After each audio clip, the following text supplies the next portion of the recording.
Hello and welcome to Radiant Academy. मी अमोल चेपे आपल्या सर्वांचं स्वागत करतो रेडियंट अकॅडमीच्या या नवीन व्हिडिओमध्ये. आज आपण रेग्युलर जसा डेली पूर्ण सेक्शन सॉल्व करतो तसं न करता एका नवीन टॉपिकवर काम करतोय. आजचा टॉपिक आहे बिल्डिंग स्ट्रॉंग व्होकॅब्युलरी. कारण तुम्हाला जर इंग्लिशमध्ये चांगला स्कोअर करायचा असेल आणि बँकिंगच्या एक्झाम्सचं तुम्ही जर पॅटर्न बघितलं तर व्होकॅब्युलरी हा सगळ्यात महत्त्वाचा पार्ट होऊन जातो. तर चांगली व्होकॅब्युलरी बिल्ड केली तर तुमची लँग्वेज सुद्धा चांगली होते. तर बिल्डिंग अ स्ट्रॉंग व्होकॅब्युलरी या मुद्द्यावर आज आपण चर्चा करणार आहे. ठीक आहे. त्याच्या आधी तुम्हाला एक सांगायचं आहे की आपण एक फाउंडेशन लेवलचा इंग्लिशचा कोर्स रन करतो. फाउंडेशन लेवलचा कोर्स हा रेडियंट अकॅडमीच्या ॲपवर उपलब्ध आहे. त्याची लिंक तुम्हाला इथे डिस्क्रिप्शनमध्ये मिळून जाईल आणि त्या लिंकवर क्लिक केल्यानंतर जेव्हा तुम्ही ॲपवर जाल तुम्ही जर RAC20 हा जर कोड वापरला तर तुम्हाला 20% डिस्काउंट त्याच्यात मिळणार आहे. ज्यांना बेसिक्सपासून इंग्लिश शिकायचं आहे, अगदी ग्रामरपासून व्होकॅब्युलरी, क्लोज टेस्ट, रीडिंग कम्प्रेन्शन, अगदी बेसिक्सपासून त्यांच्यासाठी हा कोर्स सगळ्यात कामाचा कोर्स आहे. ठीक आहे. Let us now start on building a strong vocabulary. बघा, जर तुम्हाला व्होकॅब्युलरी स्ट्रॉंग करायची आहे तर पुढच्या 6 महिन्यात आपण एक मिशन ठरवलं आहे की नेक्स्ट 6 मंथ्समध्ये आपल्याला सगळ्या विद्यार्थ्यांची व्होकॅब्युलरी एक नेक्स्ट लेवलला नेऊन ठेवायची आहे. मग या मिशनला जर पूर्ण करायचं असेल तर आपल्याला रोजचे 10 शब्दांवर ॲटलिस्ट वर्क करावं लागेल. आता या 10 वर्ड्सवर वर्क कसं करायचं बस तेच आज तुम्हाला या व्हिडिओमध्ये बघायला मिळणार आहे. ठीक आहे. Shall we start? चलो. आता इथे हा जो पॅराग्राफ तुमच्या समोर दिसतोय it has been taken from the newspaper the Hindu. त्याच्यातलं हे एडिटोरियल आहे. हे आपण पहिले वाचू. ठीक आहे. वाचता वाचता आपण या पॅराग्राफमधनं 10 कठीण शब्द काढू. 10 डिफिकल्ट वर्ड्स और 10 words which are difficult to you. आजचे वर्ड्स काढलेले कदाचित तुमच्यासाठी डिफिकल्ट किंवा इझी कसेही राहू शकतात, पण 10 वर्ड्स काढायचे आहे. या 10 वर्ड्स ची लर्निंग कशी व्हायला पाहिजे याच्यावर आज आपण वर्क करणार आहे. काय म्हटलंय? The cancellation of UGC NET examination on Wednesday just a day after its supposed successful conduct by National Testing Agency is one more load of straw threatening to break the agency's creaking reputation. भलं मोठं वाक्य आहे. ठीक आहे. तर आता याला read कसं करायचं इथून आपण सुरुवात करू. सगळ्यात पहिले द कॅन्सलेशन ऑफ, कशाचं cancellation? Of the UGC NET examination. बरोबर आहे. इथनंच लक्षात येतं ऑफ हा तुमचा प्रिपोजिशन असतो. प्रिपोजिशनच्या आधी आणि नंतर नेहमी तुम्हाला नावं दिसतील. तर हे पण नाव आहे. काय झालंय? कॅन्सलेशन झालंय. आणि कशाचं कॅन्सलेशन झालंय? तर UGC नेट एक्झामिनेशनचं कॅन्सलेशन झालंय. कधी झालं? On Wednesday. आता कॉमा नंतर एक पार्ट याला डिस्क्राईब करण्यासाठी की काय झालं exactly. Just a day after it's supposed successful conduct. Just a day after म्हणजे लगेच एका दिवसानंतर जेव्हा ही सक्सेसफुली कंडक्ट झाल्याचं म्हटलं गेलं. पहा, कॅन्सलेशन केलं पण सक्सेसफुल कंडक्टला पहा कसं लिहिलंय, डबल इन्व्हर्टेड कॉमासमध्ये. याचा अर्थ काय होतं? असं जेव्हा म्हणतात ना सक्सेसफुल कंडक्ट, तुम्ही म्हणता तर मार सक्सेसफुली कंडक्ट केल्याचं आहे, मग कॅन्सल का केली? तर तुमचं सक्सेसफुल कंडक्ट काही ॲक्च्युली सक्सेसफुल नव्हतं. तर याला सटायरिकल म्हणतो आपण. सटायर केला किंवा रिमार्क असा केला की जेणेकरून म्हणतात अच्छा मार सक्सेसफुल कंडक्ट सांगत होते पण आता तर कॅन्सल करावं लागली, म्हणून हे सक्सेसफुल कंडक्टला कसं लिहिलंय? सक्सेसफुल कंडक्टला डबल इन्व्हर्टेड कॉमामध्ये. ठीक आहे. सपोज्ड सक्सेसफुल कंडक्ट आणि पुन्हा म्हटलंय सपोज्ड. मार म्हटलं होतं सक्सेसफुल कंडक्ट केला म्हणून, है ना, ऐसा. तो सक्सेसफुल कंडक्ट बाय कोणी? By the national testing agency NTA. आता इज, आता या पार्टला हे बघ कॉमा कॉमाच्या मधला पार्ट जर सोडून दिला तुम्ही तर तुम्हाला सब्जेक्ट व्हर्ब ॲग्रीमेंट डायरेक्टली दिसतं. एवढ्या पार्टला आता वाचूच नका 2 कॉमाच्या मधला, कारण हे ॲडिशनल इन्फॉर्मेशन देत आहे त्या एक्झामिनेशन बद्दल. आता बघा, the cancellation of UGC NET examination on Wednesday is one more load of straw threatening to break agencies creaking reputation. या वाक्याला अर्थ लागतो मग लवकर, है ना. आणि त्याच्यातही मोठं ऑफ हा जो आहे ना हा ऑफ आहे प्रिपोजिशन. तर तुमचा जो मेजर सब्जेक्ट असतो तो याच्या आधीचा असतो. काय? Cancellation of UGC NET examination is one more load of straw. अजून एक लोड ऑफ स्ट्रॉ आहे म्हणतात. Threatening to break the agencies. काय करत आहे? हे थ्रेटन करत आहे. थ्रेटन करणे म्हणजे, थ्रेटन करण्याचा अर्थ काय? तर धमकी देणे किंवा त्याच्यामुळे ते थ्रेटमध्ये येऊन जातं, त्याला धोका होऊन जातो असं. थ्रेटनिंग. काय थ्रेटन होण्याची भीती आहे? एजन्सी. कोणती agency? National testing agency. Agencies creaking reputation. ठीक है, तो त्यांची जी रेप्युटेशन है, उनकी जो साख है वो साख गिरने का डर है. बरोबर आहे. आता मी इथे दोन शब्दांचे अर्थ तुम्हाला सांगितले नाही मुद्दाम. एक आहे स्ट्रॉ, हा एक शब्द आहे, आणि दुसरा जो शब्द आहे तो आहे क्रीकिंग. लेट अस से आपण वाचता वाचता काही शब्द जे आपल्या डिफिकल्ट येतात ते आपण बाहेर काढून ठेवायचे असतात. आपण इथे पहिला शब्द जो काढला तो आहे स्ट्रॉ आणि दुसरा जो शब्द काढला तो आहे क्रीकिंग. मला हे दोन शब्द माहिती नाही असं समजू. ठीक, नेक्स्ट आगे चलते. Coming as it did after regularities in this, after irregularities, sorry, हाँ, coming as it did after irregularities in this years NEET UG medicine. म्हणजे नीट UGची मेडिसिनची जी एक्झाम झाली त्याच्यात ऑलरेडी इरेग्युलरिटीज होत्याच, त्याच्यानंतर हे झालं पुन्हा. And complaints about the JEE मध्ये प्रॉब्लेम होता. JEE engineering. The NTA is under intense pressure. NTA वर ऑलरेडी खूप प्रेशर आहे, कारण नीट आणि JEE या दोन्हीमध्ये इरेग्युलरिटीज होत्या. In some ways the education ministry's actions are in stark contrast. आणि काही कारणामध्ये काय म्हणतात की एज्युकेशन मिनिस्ट्रीज ॲक्शन्स जे आहे they are in stark contrast to its response to ongoing NEET fiasco. बरोबर आहे. एज्युकेशन मिनिस्ट्रीच्या ज्या ॲक्शन्स आहेत त्या स्टार्क कॉन्ट्रास्टमध्ये आहे. कॉन्ट्रास्ट म्हणजे विरोधाभासी आहे, स्टार्क म्हणजे कम्प्लिटली विरोधाभासी आहे, है ना. कशामध्ये? To the response to the ongoing NEET fiasco. आता तिसरा जो शब्द काढू आपण तो कुठला आहे? फियास्को. ठीक आहे. तर हे शब्द आपल्याला माहित नाही, या शब्दांसोबत नंतर कसं वर्क करायचं हे मी तुम्हाला पूर्ण वाचून झाल्यानंतर सांगणार आहे. ठीक, next. And seem to indicate that it has learn some lessons. आणि त्याच्यातनं ते करत आहे, कारण इकडे यांचा रिस्पॉन्स खूपच वाईट होता नीटच्या वेळेस, बरोबर. पण आता काय इंडिकेट होत आहे? कारण आता त्यांनी जरा लक्ष घालणं सुरू केलं, तर याच्यातनं काय इंडिकेटेड होत आहे? It has learn some lessons. ठीक आहे, चलो next. It took suo motu action on the basis of the home ministry's cyber crime teams inputs even without any formal complaints from candidates. म्हणजे काय म्हणत आहे? पहिले काय म्हटलं यांनी की एज्युकेशन मिनिस्ट्रीच्या ज्या ॲक्शन्स होत्या त्या इन स्टार्क कॉन्ट्रास्ट होत्या, म्हणजे विरोधाभासी होत्या. नीटच्या केसमध्ये वेगळ्या होत्या आणि UGC नेटच्या केसमध्ये वेगळ्या आहे बा. आता UGC नेटच्या केसमध्ये काय म्हणतात? It took suo motu action. आता हे सुओ मोटो वेगळा वर्ड आहे, नवीन वर्ड आहे, तो आपण इथे घेऊन घेऊ.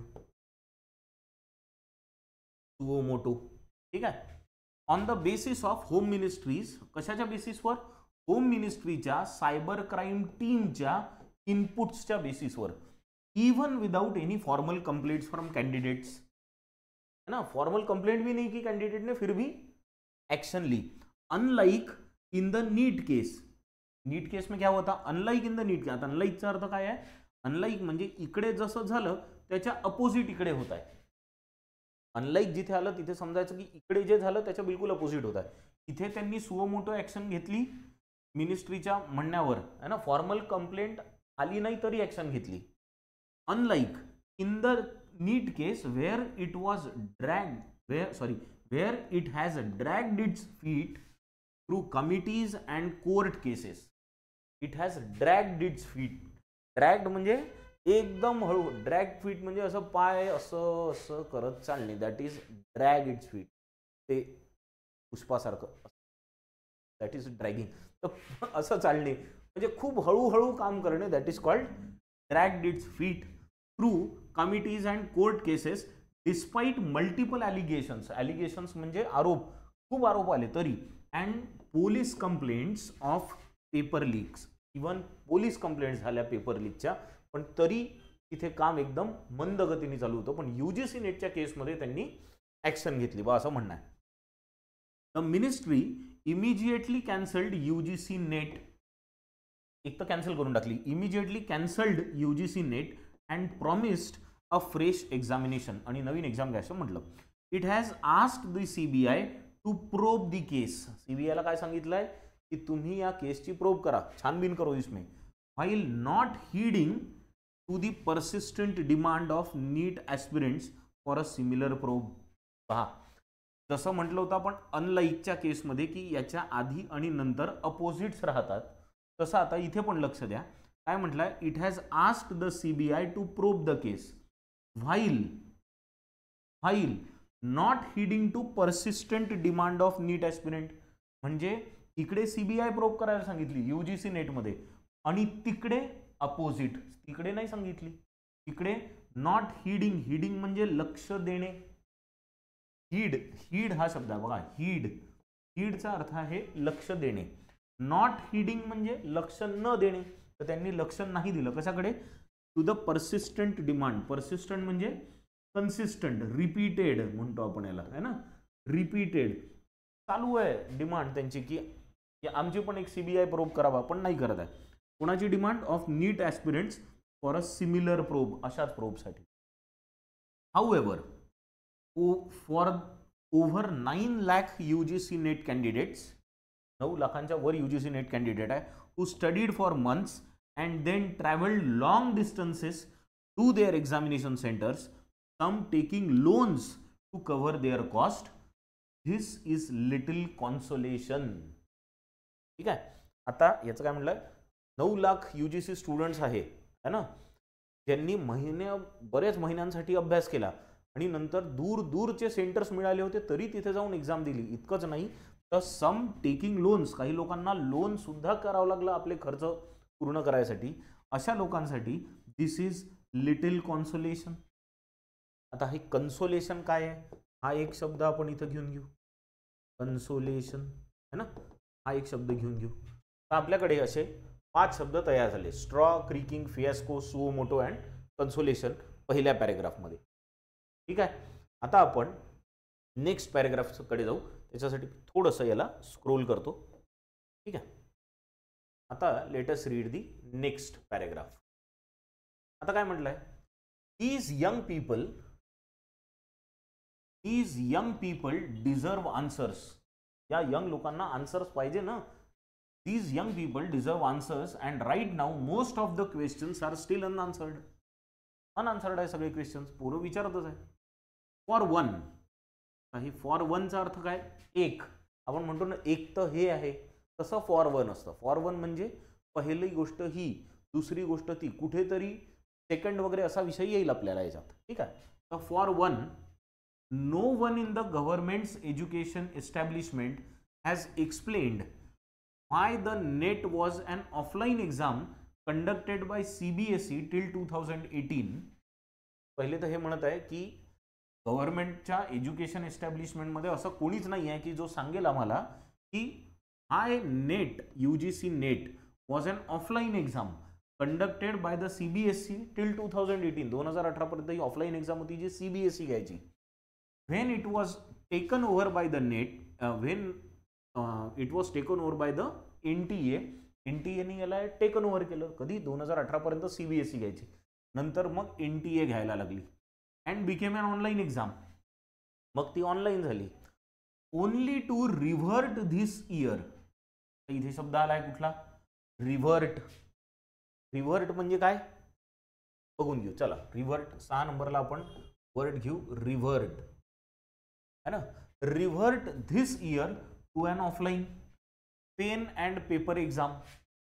या वर्षी ती काय झाली, ऑफलाईन झाली आणि पेन अँड पेपर एक्झाम झाली, which is potentially more vulnerable to paper leaks. आणि अशी एक्झाम काय असते, जास्त वल्नरेबल असते पेपर लीकसाठी, म्हणजे इथे पेपर लीक होण्याचे चान्सेस जास्ती असतात.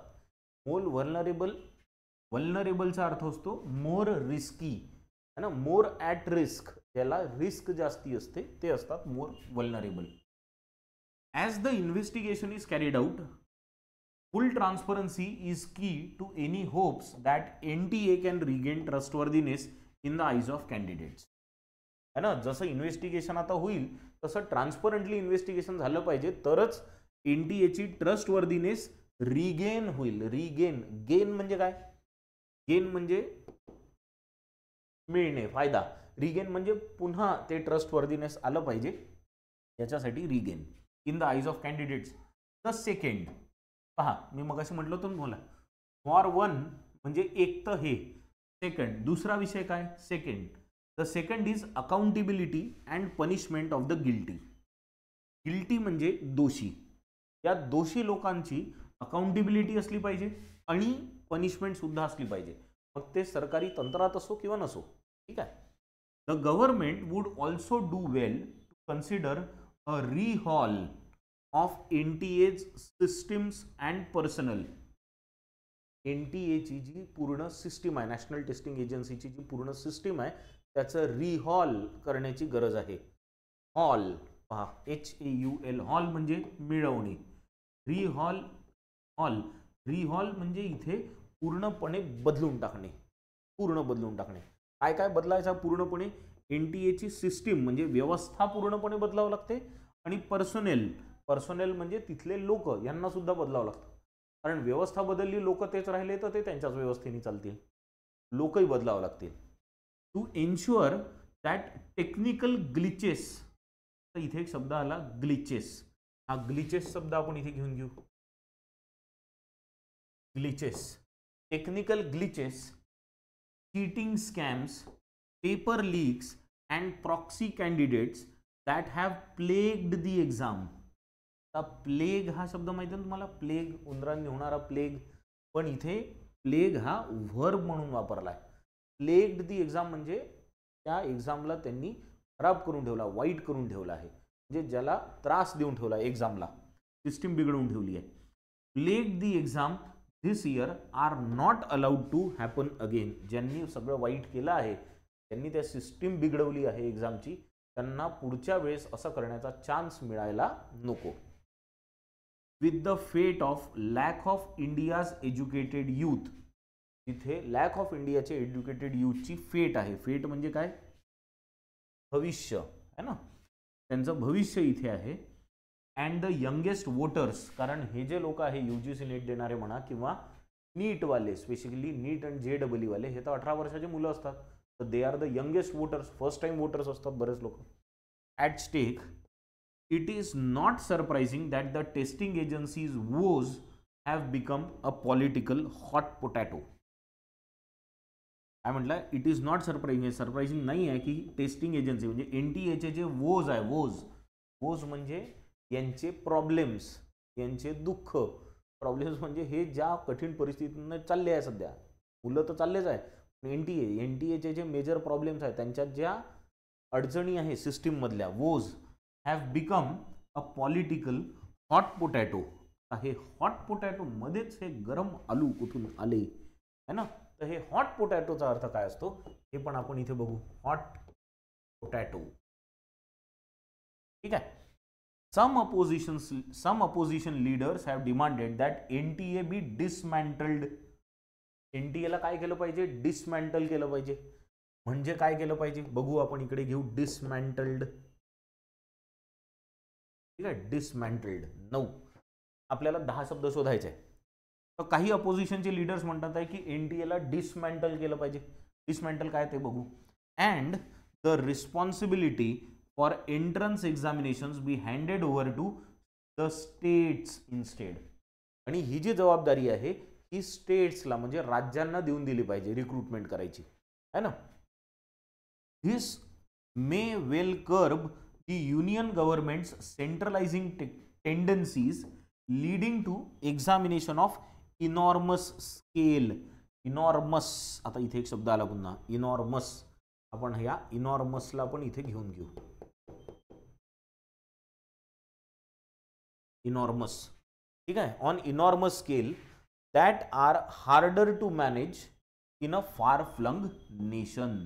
असा नेशन जो फार फ्लंग आहे, फार फ्लंग म्हणजे दूर दूरपर्यंत पसरलेल्या देशात, हे सेंट्रलायझिंग टेंडन्सीज ज्या आहे सरकारच्या, युनियन गव्हर्नमेंटच्या, की सगळ्या एक्झाम सेंट्रलाइज्डच झाल्या पाहिजे. तर याला पण थोडंसं कर्ब येईल, याच्यावर थोडंसं well curb the union government tendencies. Curb म्हणजे रोखणे, थांबवणे है ना, उसको रोकना, that is called to curb. However some all India examinations will always remain. पण काही ऑल इंडिया एक्झामिनेशन्स तशाच राहतील, जसं की UPSCची एक्झामिनेशन झालं किंवा CPSCची एक्झामिनेशन झालं and so on. And the need for the states to join the centre in recovering the integrity of the beleaguered examination system. आता beleaguered examination system म्हणजे गडबड झालेली सिस्टीम, प्रॉब्लेम मध्ये असलेली सिस्टीम, त्याला म्हणतात beleaguered. विषय असा आहे आता की तुमच्याकडे इथे 10 वर्ड्स तयार झाले. आय होप तुम्हाला हा पॅसेज समजला असेल. This is going to be a very difficult session for you people, कारण पहिला आहे, पहिल्यांदा करताना कुठली गोष्ट कठीण असते. तर आता काय आहे, आपण 10 शब्द काढून घेतले. पहिले आपण 5 काढले होते, आता 10 काढले. ठीक आहे, मी काय केलंय, हेच 10 शब्द तुमच्यासाठी खालच्या पेजवर नोट डाऊन करून ठेवले आहे. बघा, स्ट्रॉ काढला होता आपण पहिले, creaking, fiasco, suo motu, consolation, revert, glitches, hot potato, enormous and dismantled. हे 10 वर्ड्स आपण इथे काढून ठेवले. आता आपण काय करणार आहे की एकदा तुमचे वर्ड्स काढून झाल्यानंतर तुम्हाला काय करायचं आहे ते मी आता सांगणार आहे. ठीक आहे, तर आता आपण काय करू, हा स्ट्रॉ जो वर्ड आपल्याला पहिले मिळाला आहे, या स्ट्रॉचा आपण अर्थ बघू. नंतर त्याचं म्हणजे अर्थ बघितल्यानंतर तो कोणत्या टाईपचा वर्ड आहे, कोणत्या पार्ट ऑफ स्पीचमध्ये येतो, हे सगळं बघू. आणि नंतर त्याचा आपल्याला एक सेंटेन्स बनवायचा आहे. ही पूर्ण प्रोसेस आपल्याला प्रत्येक वर्ड सोबत करायची आहे. ठीक आहे, तर आता सोबत करू ही ॲक्शन. ठीक, तर पहिले काय करू, आपण स्ट्रॉला आपण अर्थ शोधू. आता मी इथे तुमच्यासाठी कॅम्ब्रिज डिक्शनरी ओपन करून ठेवली आहे. आता या कॅम्ब्रिज डिक्शनरीमध्ये आपण हा वर्ड टाकू, कुठला, स्ट्रॉ. स्ट्रॉ मला सर्च करते इसको. काय म्हटलंय, स्ट्रॉ म्हणजे काय म्हटलंय, the dried yellow stems of crops such as wheat used as food for animals और as a layer on the ground for animals to lie on and for making traditional objects. है ना, म्हणजे काय की इथे तुम्हाला हिंदीतही दिला आहे बघा, भूसा या पुआल. भूसा, भूसाचा ढीग जो असतो ना, दॅट इज कॉल्ड, आपण म्हणतो ना पेंढा, तो दॅट इज कॉल्ड स्ट्रॉ.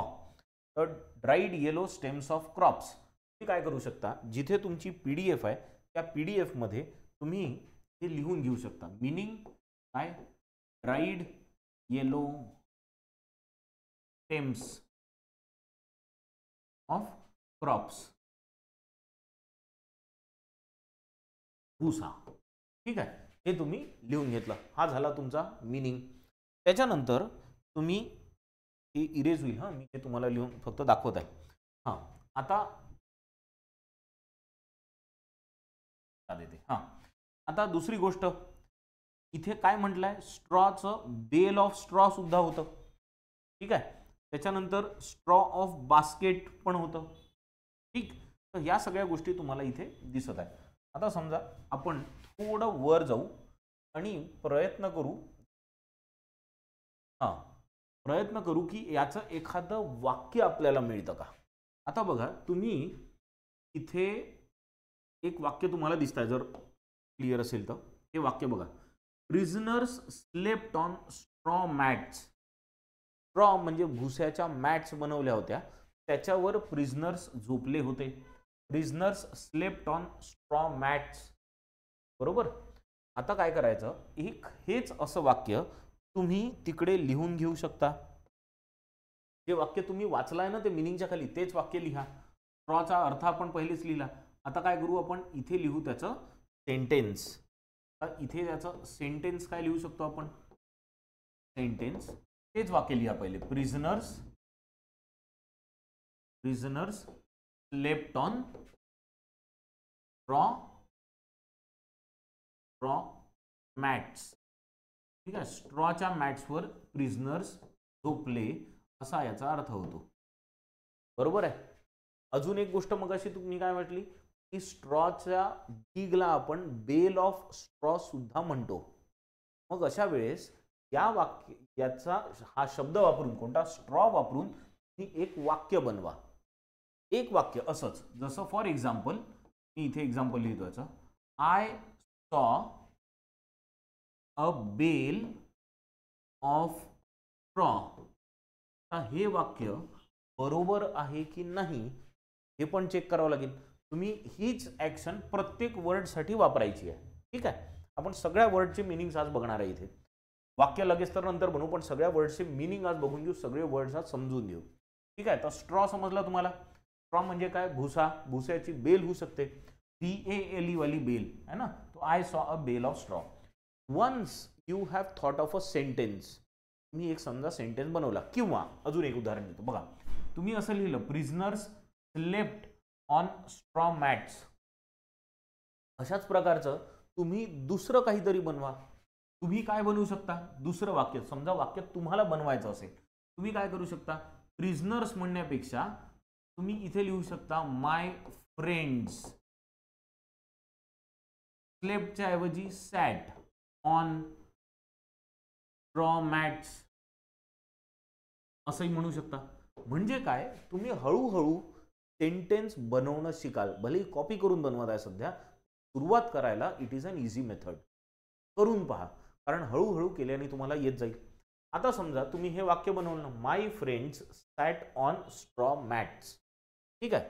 आता काय करायचं, आत्ताच तर महत्वाचं काम आहे. हे जे वाक्य तुम्ही लिहिलं ते वाक्य आपण इथे एक साईट तुम्हाला दिली आहे मी, बघा ही तर तुमची डिक्शनरीवाली स्लाईड झाली, dictionary.cambridge.org.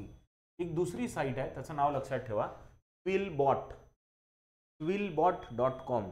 आता या क्विलबॉटवर काय करायचं आहे, तुम्ही जर या साईटला गेले तर तुम्हाला हे पॅराफ्रेझर, ग्रामर चेकर वगैरे सगळं मिळतं. तुम्हाला इथे ग्रामर चेकरवर क्लिक करायचं आहे आणि इथे तुम्ही जे वाक्य तुमच्या डोक्यात आहे किंवा तुमच्या बुकमध्ये लिहिलं ते डायरेक्टली इथे टाईप करा, किंवा फोन असेल तर फोननी जा आणि इथे टाईप करा. इथे ग्रामर चेकर सिलेक्ट करण्याचं विसरू नका. आता इथे वाक्य आपण लिहू. कुठलं वाक्य होतं, आपण आत्ताच वाक्य बनवलं, कुठलं वाक्य होतं ते सांगा.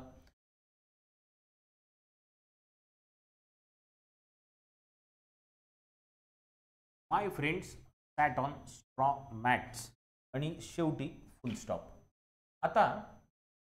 आता बघा, हे तुम्ही वाक्य लिहिलं तर इथे तुम्हाला तो म्हणतोय all correct, all right, grammar right, recommendation काहीच नाही आहे.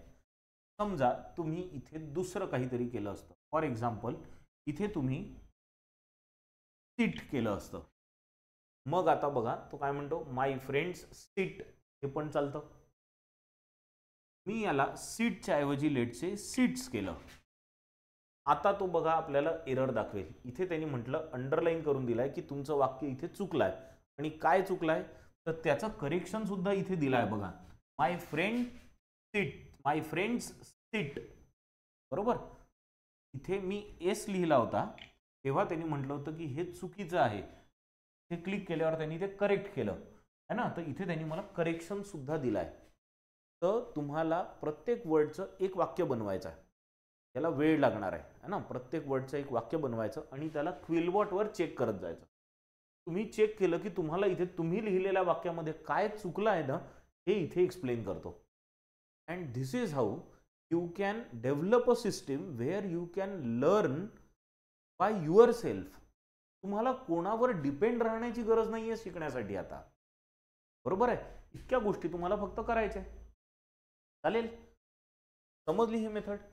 आपण काय करू, ही मेथड तुम्हाला समजली, we will do it once again for another word. अजून एका वर्डसाठी आपण सेम सगळी ही गोष्ट करून पाहू. ठीक आहे, इसको मिटा देते यहां से.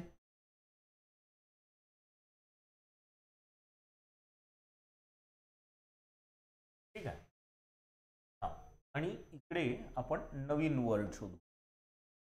इथे वर्ड घ्यायचा. आपल्याकडे आता इतके वर्ड आहे, आपण याच्यातला एक वर्ड अजून घेऊ, हा फियास्को. ठीक आहे, FIASCO, फियास्को करून पाहू आपण. काय म्हणतात फियास्को?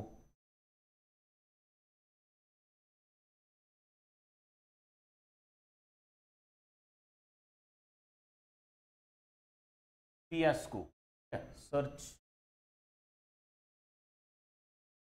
काय मिळतं फियास्को वर बघू बरं इथे जरा. फियास्को काय म्हटलं, एक तर हा नाऊन आहे, ठीक आहे. त्याच्यानंतर याचं प्लुरल फियास्कोज सुद्धा होतं.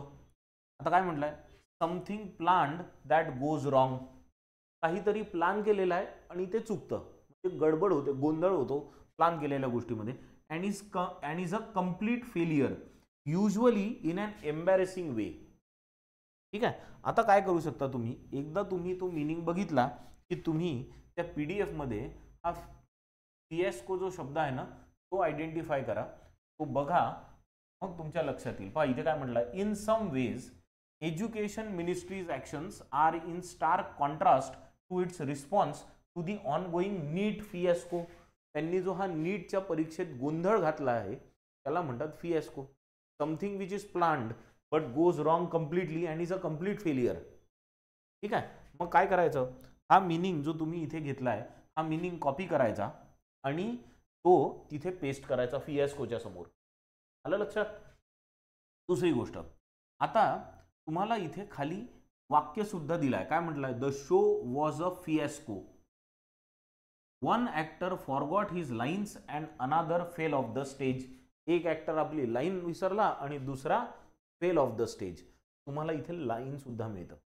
दुसरी गोष्ट, सिनॉनिम याचा काय आहे, डिबॅकल. डिबॅकल नावाचा हा वर्ड आहे, हा सिनॉनिम म्हणून दिलेला आहे. तर ह्या गोष्टी तिथे लिहून घ्यायच्या, कुठे, जिथे तुम्ही वर्ड्स काढून ठेवले. आता तुम्हाला काय करायचं आहे, फियास्कोला वापरून एक वाक्य बनवायचं आहे. स्वतः एक वाक्य आपण बनवू आता. ठीक, कुठे बनवायचं ते वाक्य, फ्री ग्रामर वाल्या चेकरवर कोणतं, क्विलबॉट. आता इथे ते वाक्य लिहू आपण.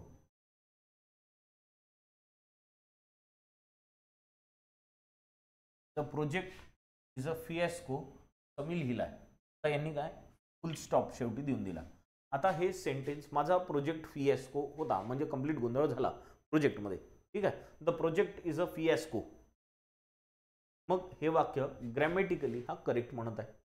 ठीक आहे. आता तुम्ही इथे बघू शकता की प्रोजेक्ट बद्दल माहिती देणारा हा शब्द आहे है ना, म्हणजे हा एक तुम्ही ऑब्जेक्ट म्हणून पण वापरू शकता. हे नाऊन आहे हा फियास्को, तर तुम्ही तिकडे काय वापरला, ऑब्जेक्ट म्हणून वापरला. The project is a fiasco, प्रोजेक्टच फियास्को झाला, पूर्ण गोंधळ झाला. तर अशा प्रकारे तुम्ही सेंटेन्स बनवू शकता. 10 वर्ड्सचे तुम्हाला 10 सेंटेन्सेस असे बनवायचे. ठीक आहे, this is what you have to do. आता काय करू आपण, जे आपल्याला 10 वर्ड्स आपण काढलेले आहे त्या प्रत्येक वर्डला शॉर्टमध्ये समजून घेऊ आणि मग तुम्हाला मी एक काम देणार आहे छोटंसं, की या प्रत्येक वर्डचं एक एक सेंटेन्स तुम्ही, प्रत्येक वर्डचं नका सांगू, कुठल्याही एका वर्डचं एक सेंटेन्स तुम्ही कमेंट बॉक्समध्ये लिहायचं आहे. ठीक आहे, चला सुरू करू. पहिला वर्ड कुठला आहे, स्ट्रॉ. आपण स्ट्रॉचा अर्थ बघितला. स्ट्रॉचा अर्थ काय होतो, भुसा, बरोबर आहे. दिस इज भुसा, बरोबर आहे. ओल्ड आणि dried and yellow stems of crops. आपण काय म्हणतो, काय म्हटलं होतं याला, dried and yellow stems of crops. ठीक आहे, ही गोष्ट आली लक्षात. दुसरा वर्ड आहे क्रीकिंग. क्रीकिंग हा वर्ड क्रीक या वर्ड पासून बनतो. क्रीकचा प्रेझेंट पार्टिसिपल आहे, बरोबर आहे. क्रीक म्हणजे हा व्हर्ब झाला. बघा, क्रीक हा व्हर्ब आहे. Creek is a verb. Creek म्हणजे काय, ते कर्र असा आवाज येतो ना, त्याला म्हणतात क्रीक होणे. एखादी गोष्ट तुटण्याच्या आधी वगैरे कसा कर्र असा आवाज येतो, जसं डोअर उघडताना जो हॉरर फिल्मवाला आवाज आहे, दॅट इज कॉल्ड क्रीक. किंवा तुमच्याकडे जर बर्फाचा ट्रे असेल तर बर्फाचा ट्रे तुम्ही बर्फ काढायच्या आधी जेव्हा असा बर्फ काढायच्या आधी त्याला थोडंसं फोल्ड करायला जाता तेव्हा काय होतं, असं पहिले कर्र आवाज होता, मग बर्फ खटकन त्याच्यातनं निघतो. That sound, that action is called creak. आणि त्याचाच प्रेझेंट पार्टिसिपल कोणता आहे, creaking. Right. Creaking generally creaking sound वगैरेसाठी वापरला जातो. क्रीकिंग साऊंड, कर्र असा आवाज येणारा साऊंड. तर आलं लक्षात. तर तुम्हाला क्रीकिंग साऊंड पासून एक वाक्य बनवायचं आहे. जसं तुम्ही म्हणू शकता की the door was making a creaking sound. ठीक आहे, तर इथे क्रीकिंग हा ऍडजेक्टिव्ह म्हणून काम करतोय, जो साऊंड बद्दल आपल्याला जास्ती माहिती देणार आहे. ठीक आहे. नेक्स्ट, फियास्को हा शब्द आपण आताच पाहिला आणि याचं वाक्य सुद्धा आताच लिहिलं आहे.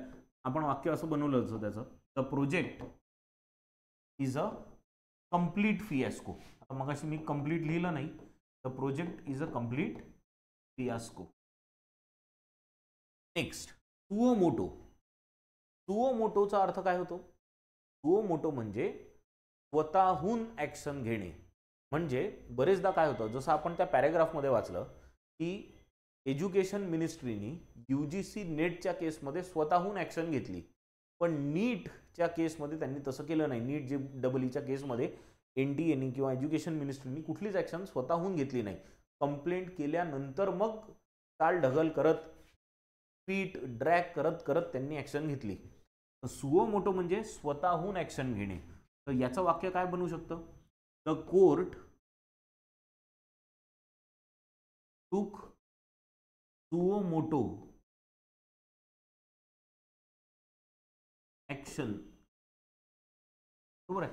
पहिले सुरुवात करा तुम्ही छोट्या छोट्या सेंटेन्सेस पासून, नंतर सेंटेन्सेस कठीण करत चला. आणि सेंटेन्स लिहिलं की कुठे चेक करायचं? या क्विलबॉटवर चेक करायचं ते. ठीक आहे. Next, consolation. कॉन्सोलेशन म्हणजे काय? तुम्ही कन्सोलेशन प्राइज असं ऐकलं असेल ना? कन्सोलेशन प्राइज कुणाला दिल्या जातं? 1, 2, 3 नंबरचे प्राइसेस दिल्यानंतर मग नंतर चौथ्यापासून पुढचे जे असतात त्यांना कन्सोलेशन प्राइज दिलं जातं. कन्सोलेशन म्हणजे सांत्वना. वाईट वाटून घेऊ नका, तुम्ही 1, 2, 3 मध्ये नाही आले, तुम्हाला पण काहीतरी थोडंसं मिळेल. मेन प्राइज म्हणे नाही मिळत, पण थोडंसं काहीतरी मिळेल. त्या कन्सोल करणे म्हणजे काय करणे? सांत्वना देणे. इथून वर्ड बनलेला आहे कन्सोलेशन, है ना? तर मग कन्सोलेशन कुठे वापरला आहे आपण? प्राइज मध्ये. तर छोटंसं वाक्य काय बनवू शकतं? माय फ्रेंड गॉट कॉन्सोलेशन प्राइज. किती छोटंसं वाक्य आहे. माय फ्रेंड गॉट कन्सोलेशन प्राइज. बरोबर. आता असं होऊ शकतं की मी लिहिलेलं वाक्य ग्रॅमॅटिकली करेक्ट असतील बा, चुकू पण शकतात. जे चुकले ते क्विलबॉटवर चेक करायचे, तिथे काय चुकलं हे तर लक्षात येईल. Next, revert. रिव्हर्ट म्हणजे वापस घेणे. बरोबर आहे. रिव्हर्टचा अर्थ काय होतो? वापस घेणे. रिव्हर्ट, मग वाक्य काय बनेल? रिव्हर्टचं वापस घेणे या अर्थाने वाक्य काय बनू शकतं? की द मॅनेजमेंट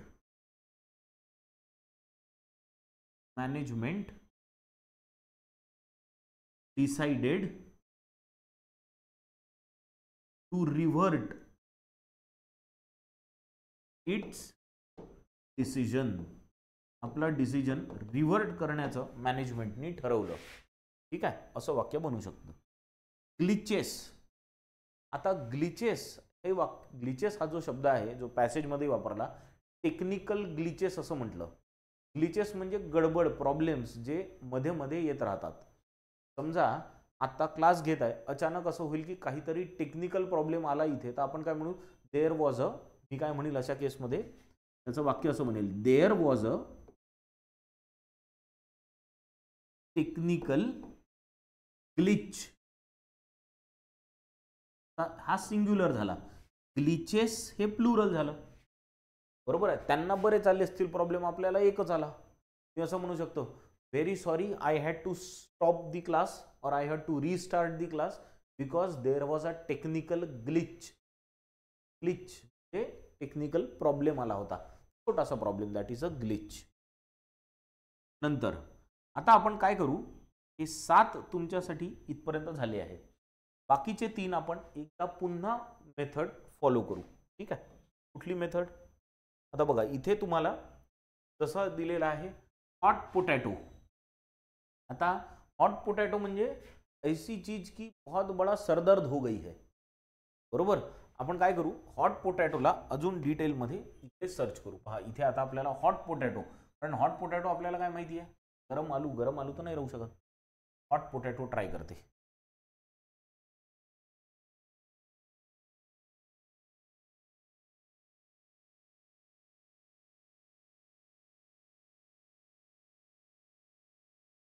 सर्च केला, आता इथे दिला पहा, hot potato, a problem, a situation etcetera that is difficult to deal, म्हणजे सरदर्द बहुत बड़ा प्रॉब्लेम हो गई है ना. हॉट पोटॅटो नाउन आहे हा, है ना, फ्रेज म्हणून वापरला जातो. जनरली पॉलिटिकल हॉट पोटॅटो असं म्हणतात. जसं the abortion issue is a political hot potato in United States. याने politically it has become a situation which is difficult to handle. बरोबर. मग आपण इथे वाक्य काय बनवू शकतो याचं, आपण याचं वाक्य बनवू की the farmers prostate, the farmers protest has become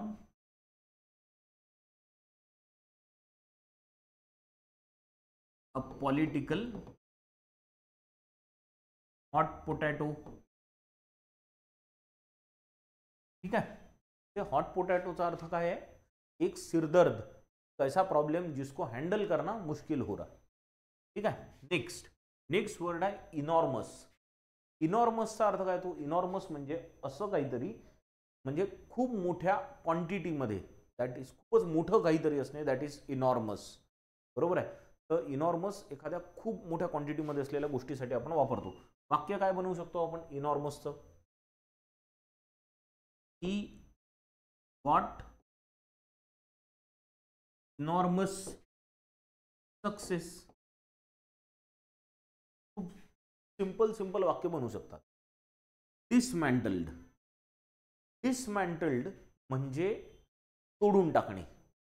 एखादी बिल्डिंग उभी आहे, जुनी झाली आहे, त्याला तोडायचं असेल तर लोकांना सगळ्यांना बाहेर केल्यानंतर आपण काय म्हणतो की आता बिल्डिंग डिसमॅन्टल करणार आहे. डिसमॅन्टल म्हणजे तोडून टाकणे, त्याला म्हणतात डिसमॅन्टल.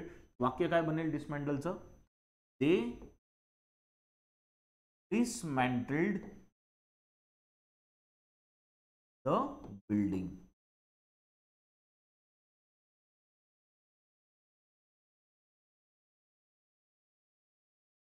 They dismantled the building. तर लक्षात आलं पूर्ण प्रोसेस काय आहे ते. मला काय करायचं आहे, रोज असा एक पॅरेग्राफ वाचायला घ्यायचा आहे. हे वाक्य तर जाणारच आहे मी मोड गेल्यावर. रोज एक असा पॅरेग्राफ वाचायला घ्यायचा आहे.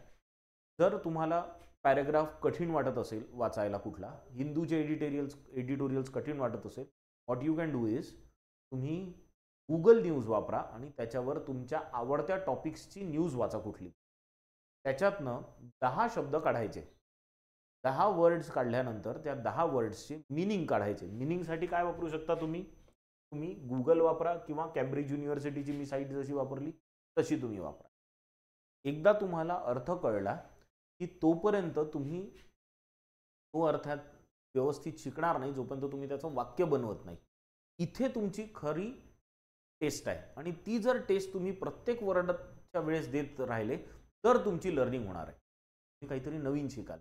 मग वाक्य बनवताना विचार करा, या पूर्ण प्रोसेसला सुरुवातीला 2 तास, 2.5 तास, 3 तास सुद्धा लागू शकतात. पण असं करून जर तुम्ही रोज 10 शब्द स्वतःहून शिकणं सुरू केलं, आई गॅरंटी यू 6 मंथ्स में तुम्हारी इंग्लिश की लेवल एकदम नेक्स्ट लेवलला असेल. समजलं. त्याच्यामुळे या प्रोसेसला फॉलो करा.